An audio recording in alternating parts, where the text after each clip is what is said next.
teachers and pianists and friends. Today we're talking about how to teach Watchman's song, which is one of the lyric pieces by Edvard Grieg. It sounds like this.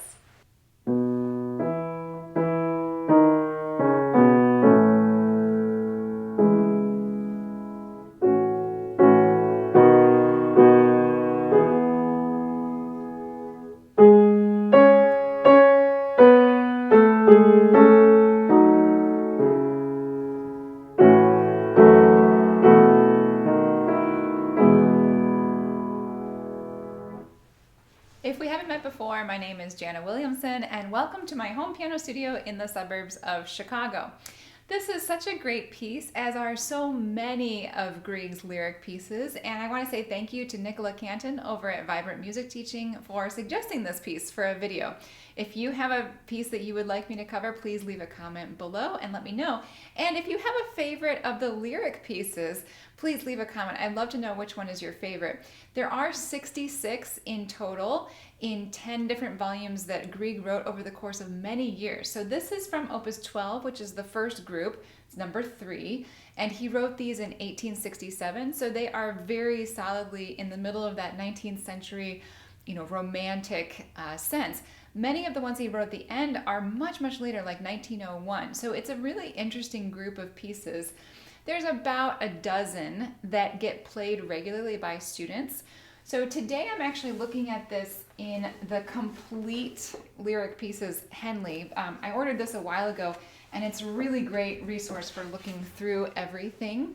But there are also plenty of anthologies that contain lyric pieces. This particular one shows up in the Faber Developing Artist Literature Book 4, as well as Keith Snell over at Chose has put together a very affordable book of selected lyric pieces that are, the ones that students usually play.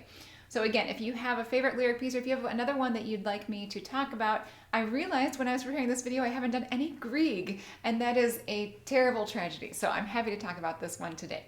Now, this Watchman song has something particularly interesting about it, and that is that Grieg wrote above the music that he composed this after viewing a performance of Shakespeare's Macbeth.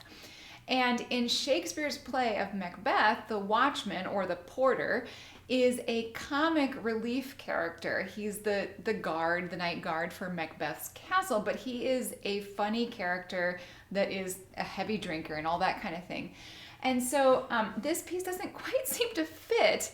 It's a very, kind of hymn-like piece. So it doesn't seem like the right kind of thing for that porter to be singing. So it ends up, I've learned this when I was doing research for this particular video, it ends up that Grieg saw a German version of Macbeth that had been translated and redone by the German poet Schiller. And he actually changed the scene where the porter has his big speech. So instead of being this drunk guy who's comic relief character, instead he's much more pious. And I'm going to put a link in the description of this video where if you go to this blog post, read through the comments, there is a translation of what he says in that German version. It makes much more sense when you think about this being a hymn-like song. So it is very much a song. We have a very clear melody in our A section here.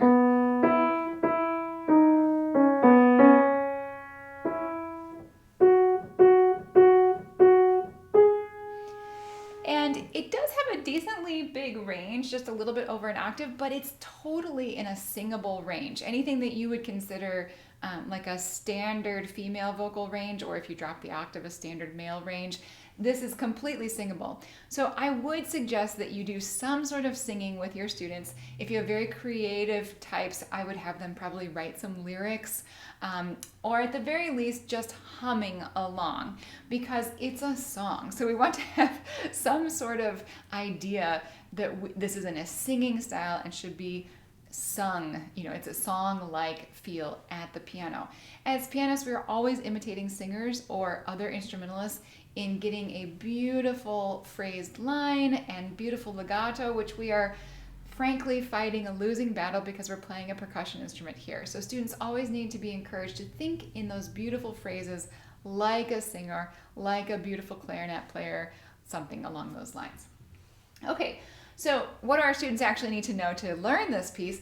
We're in E major for the A section, and then our B section is in a parallel key, E minor, and then we go right back to E major for the remaining A section.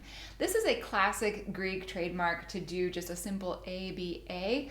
He, kind of like Tchaikovsky, he tends to just be repetitive rather than develop motives, which would be more like Beethoven, of course.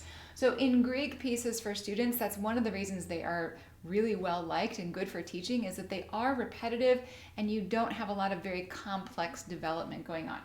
Now, that being said, I actually had to sit down and write in what the phrases were in this A section because he mixes them up so they don't go in the same order. I've got a little graphic I'm going to put on the screen.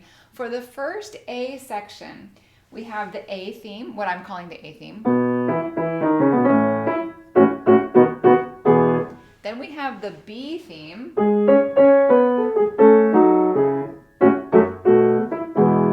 Okay. Then we have C, which is this slightly contrasting phrase.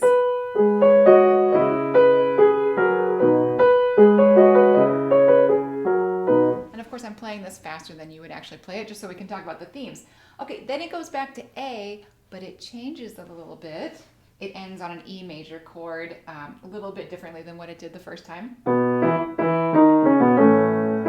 Right here.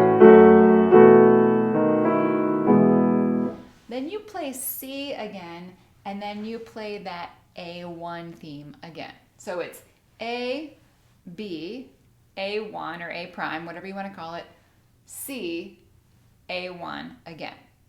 When you come back to this after that middle section, which we're going to talk about in just a second, he doesn't do it in that order at all. He starts with C.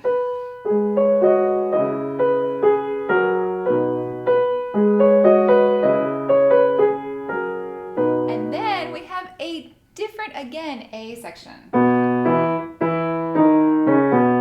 Because we have really nice harmony right here in measure 47-48. I think that's the best moment of the whole piece. Then we have B.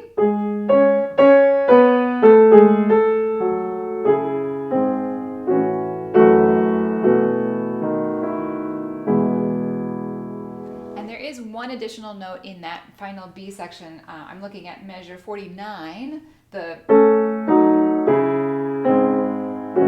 which is just a little bit more colorful than the first time. The tempo for this piece is marked molto andante e semplice, which just means very andante, very walking tempo, and simple. And it's in cut time though. So sometimes when students see cut time, they don't really look at it. They see 4 quarter note beats in the measure instead of thinking 2 half note beats in the measure. And then they see andante, they think very slow. So you are going to have to work with your student on setting an appropriate cut time tempo so they're feeling it in 2, and I'll let you work that out with your student. Okay, this is also in chorale texture, or more like a hymn-like texture, meaning it's very homophonic with more than one part. So the right hand typically has 2 notes, a harmony note underneath the melody. The left hand typically has 2 notes. So it ends up being kind of that 4-part style. Of course, there are the unison moments like the very beginning, but starting in measure 2, we get 4 voices. Again, 4 voices in measure 3. So it's just important to identify that with your students and then talk about, can you play through just the alto line? Can you play through just the tenor line? Can you play through just the bass line? And then try different combinations like soprano and bass, alto and tenor and bass, and just so they're aware of all these different lines while they do line up homophonically to create blocked chords on each quarter note beat. Also to that end, if you are a church pianist or you've played a lot of hymns, then you're very used to using the damper pedal to connect a chorale-like texture, and it's second nature. So when I sat down to play this, it wasn't hard, but I did remember that students do sometimes have trouble with this. You should use legato pedaling pretty much on every chord to connect it and yet to have it be clear. Okay, so let's talk about the B section, which is the really evocative part of this piece. So many of Grieg's pieces really just evoke some really cool mental image or memory of something you've seen or read or imagined in the past. So Grieg wrote above this, Geister der Nacht, which means spirits of the night. And so I don't know what's happening to the Watchman, if he's actually seeing something or if he's imagining something or if it's more of like just a gust of wind that comes by. But we have this really fancy rolled chords. They sound like a guitar roll to me. That's kind of what I hear in my ear. But you have the low E, hold your pedal down.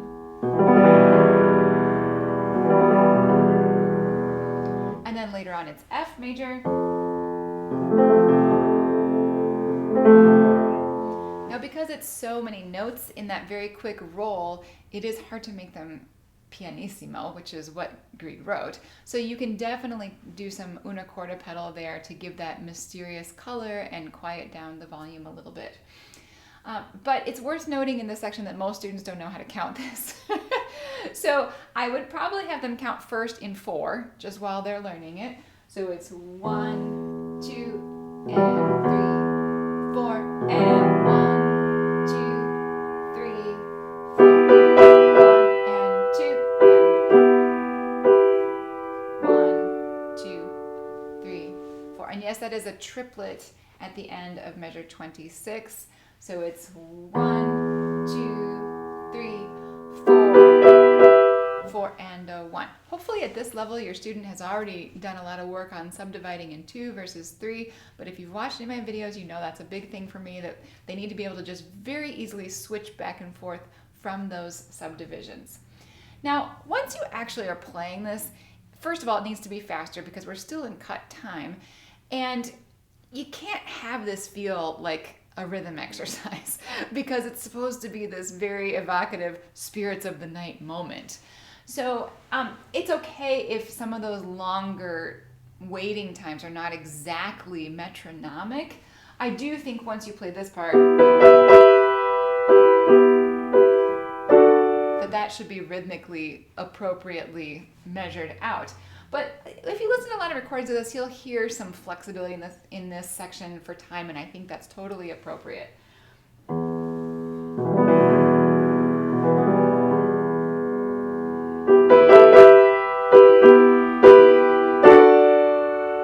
Ending forte on that chord right there. It's worth noting that is a 4-bar phrase going from E minor to D major. The following 4 bars go from F major to B major, which is a really interesting change. You've got the F major, 1 A minor chord, which takes you to that B major. And then Grieg just repeats those 8 bars. So once you've learned 4, you've almost learned 8, and then you've really learned 16. And then we go back to the A section. So in some ways, I think there are some challenges in this piece, primarily around voicing the melody over the harmony when you've got that chorale-like texture. And I didn't really talk about that too much, but we always want to calibrate the weight of the hand towards the pinky when you've got this kind of thing in your right hand, and keeping that alto voice, as well as the whole left hand, quieter than what you're doing on the top. So that's definitely one challenge. Pedaling can be a challenge. Navigating the change between the 2 sections can be a challenge. But given that, even navigating the change between the sections, they're just very separate sections. You don't have to even transition quickly from one to the other. And the pitch content is not real complicated in this piece. It doesn't move quickly. So I think this is a piece that is difficult to understand how difficult it is. And there are some difficulties, and you want to be careful if you have a student who has not done chorale texture before, this will be challenging for them for sure. But on the other hand, there are some things that make this very easy: the amount of repetition, the slow movement. And if you have a student who's very imaginative and for whom this would be motivating, then I think this is a great choice of piece. I hope this gives you a few ideas on how to teach the Watchman song from Grieg's lyric pieces. If you have other pieces you'd like me to cover, please leave a comment below. I wish you all the best in your teaching and playing.